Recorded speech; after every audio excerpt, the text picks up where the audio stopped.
Video 28, Health Belief Model, HBM Area 3, both subcompetencies 3.12. Review the learning objectives for this video. Alright, now we are diving into one of the most widely used theories in health education, and honestly, this one is a guaranteed topic on your exam. The health belief model, commonly referred to as HBM, was originally developed by social psychologists Irwin Rosenstock, Godfrey Hochbaum, and their colleagues in the 1950s and 60s at the United States Public Health Service. They were trying to understand why people did not participate in free tuberculosis screening programs. Fascinating question, right? The model contains 6 core constructs, so let us walk through each one together. Perceived susceptibility is a person's belief about how likely they are to get a disease or condition. For example, a college student might believe they are unlikely to develop heart disease because they are young. Perceived severity is how serious a person believes the condition and its consequences would be.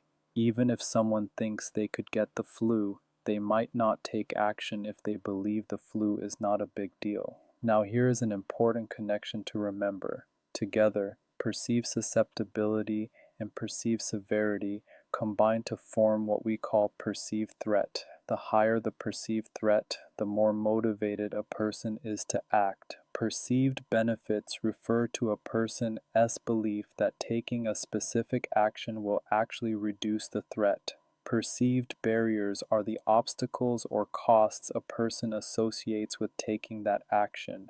Cues to action are the triggers that move a person from thinking about a behavior to actually doing it. These can be internal, like experiencing symptoms, or external, like seeing a public service announcement. Finally, self-efficacy, which was added later by Albert Bandura, is a person's confidence in their ability to successfully perform the recommended behavior. You are going to see self-efficacy show up across multiple theories, so it is a wonderful construct to know deeply.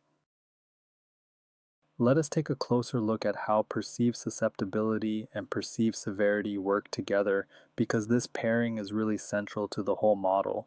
Perceived susceptibility is all about personal risk assessment. It answers the question, am I at risk for this condition?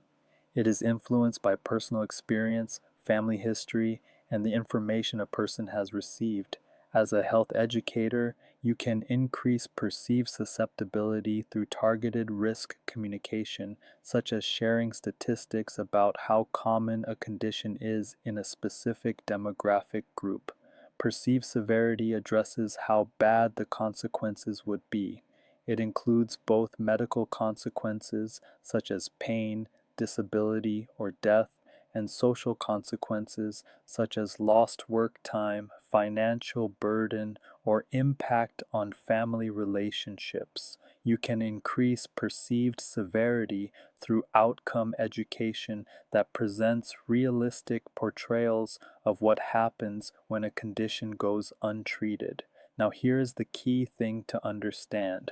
When both perceived susceptibility and perceived severity are high, the individual experiences a high level of perceived threat, which creates the motivation to seek information and consider behavior change. However, and this is really important, perceived threat alone is not enough. The person must also believe that an effective action exists and that they can perform it, which is where benefits, barriers, and self-efficacy come into play. You can see how all the pieces of this model fit together like a puzzle, and that is what makes it so powerful for your work as a health educator. Now let us connect the health belief model to practical health education strategies, because this is where the theory really comes alive for you. To increase perceived susceptibility, you can provide personalized risk assessments or share statistics that are specific to your target audience. For instance, telling a group of middle-aged men that 1 in 3 men in their age group will develop hypertension is more powerful than citing general population statistics. That specificity makes it personal. To increase perceived severity, use real stories, testimonials, or case studies that illustrate the consequences of inaction. Avoid fear tactics that are so extreme they cause people to shut down, but do present honest information about outcomes. To highlight perceived benefits, clearly communicate what the person stands to gain by taking the recommended action. Frame benefits in terms that matter to the audience, whether that is improved energy, fewer sick days, or setting a good example for their children. To reduce perceived barriers, identify the specific obstacles your audience faces and help them develop problem-solving strategies. If cost is a barrier, connect them with free or low-cost resources. If time is a barrier, show them how to integrate the behavior into their existing routine. To provide cues to action, use reminders, prompts, and environmental cues at the moments when decisions are made. This could be a text message reminder, a poster in a waiting room, or an email prompt. Finally, to build self-efficacy, incorporate skill-building activities such as practice sessions, demonstrations, and guided experiences that help people develop confidence in their ability to perform the behavior. You now have a complete toolkit for applying every construct of the health belief model, and that is going to make you a more effective health educator. Read the scenario stem aloud. Give students 30 seconds to consider options before advancing.